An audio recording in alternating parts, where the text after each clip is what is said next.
Irwin Jackson, 1341 Jackson Bluff.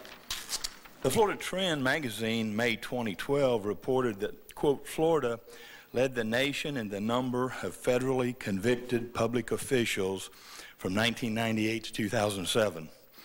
I expect that our community will soon be reading about federal convictions of our own city officials. During the past 2 years, I've documented the self-serving actions of John Marks, his usual suspects. Honeywell, AD&E, and AT&T are now very common to most people in town. A statewide grand jury concluded that government corruption in the state of Florida is so rampant that citizens are in effect paying a, quote, corporate tax, end quote. The Center for Public Integrity ranked of all 50 states how effective they were in enforcing ethics laws.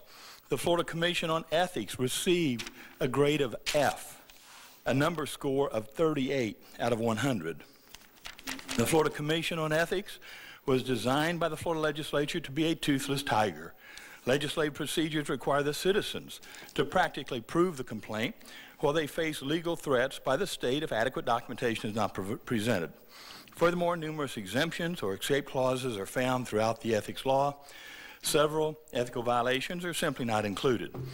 In the most egregious cases, probable cause may be found, but the penalties are minimal. All too often, politicians steal thousands of dollars from the public, and then they're fined only a couple hundred.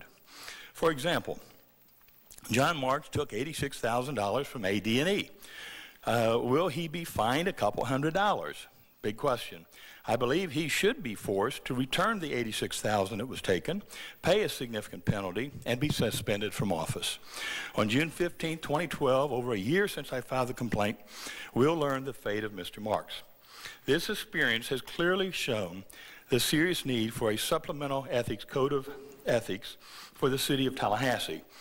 A citizens committee has completed an initial draft, which I'll make available to the commission for their input on Monday, and we will be arranging public forums to discuss the document. Our goal is to create an ethics ordinance that this commission will support. If the commission wants to continue business as usual, then we will seek petitions from the public to make it part of our charter. Finally, Mr. Marks, you have frequently stated I have no documentation, I have falsified information about your bad and self-serving deeds.